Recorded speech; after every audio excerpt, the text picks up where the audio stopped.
guys? Welcome back to the Mic Check Podcast. This is T-Word, the People's Champ. Thanks for tapping in. Today we're going to talk about Stephen Fulton and the results of a recent fight at the 122-pound division, which is going to cause a shakeup with the titles. And before we get into the video, don't forget to like, comment, and subscribe. We do appreciate your feedback. All right, so on Saturday, April 8th, Murodjon Akhmadaliev fought Marlon Tapales. That's his name, Marlon Tapales, for the WBA and the IBF 122-pound title, super bantamweight.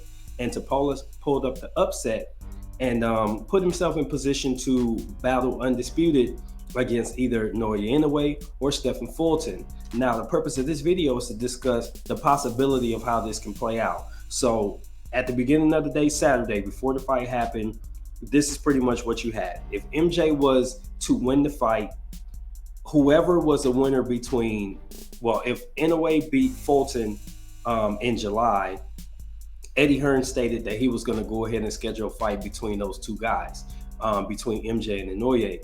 He never discussed potentially getting Fulton in the ring with MJ. Now that Tapales has won, that actually opens the door for Fulton to, if he can beat Naoya Inoue, get a fight with Marlon Tapales because he's with a different promoter. I think it's an interesting dynamic because ideally I felt like if Fulton, let's say Fulton was to beat Naoya Inoue in July, he probably would just go ahead and move up and not try to fight MJ because they just hadn't been talking about it, and they can't force it because, you know, you can't become a mandatory in another sanctioning body if you're a champion in the other. So I felt like even if he could beat Inoue, he would never see the opportunity to become undisputed at 122, and he'd probably go ahead and move up to 126 and probably go and pursue one of those belts up there. It's a lot of new champions at 26, so I feel like he might move up there and go try to get a belt.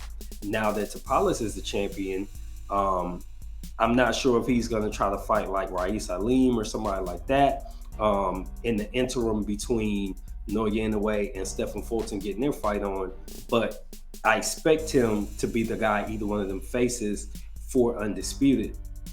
So if Inoue wins, obviously he's going to call up Tapales and they're going to get in there, and I just, with his fight style, I feel like that's tailor-made for Inoue to go ahead and take him out fairly early.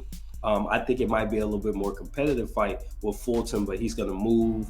He's not going to stand there and bang with a guy like that. He's going to move and just try to outquick him and just be more slick. And I think that'll be the difference, whereas Inoue will get in the pocket and just take advantage and eventually land that big shot. So I think either guy would prove to be a good matchup for Tapales. I just think that it will be a more appealing fight from a boxing perspective, seeing Fulton and Tapales get in the ring.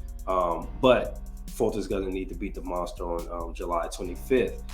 It's going to be an interesting thing for it to play out. Now, what I see happening, let's say, for argument's sake, that Fulton wins his fight July 25th, and then he matches up with Tapales later in the year, and then they go ahead and settle undisputed, and he's able to win a title. I think at that point, he'll stay at 22 and defend those belts a little bit because there's some dudes saying his name, specifically Aleem. I think that would be a really good fight.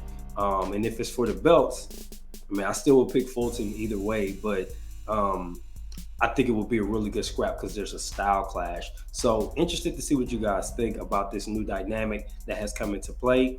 Do you think it'll matter? Do you have any additional inkling that Fulton is going to get past the monster, or do you think that this is all for naught and it won't really matter because the monster's going to take him out? All right, so go ahead and leave your thoughts down in the comments. This has been T-Word for the Mic Check Podcast. Until the next time, I'm out. Peace.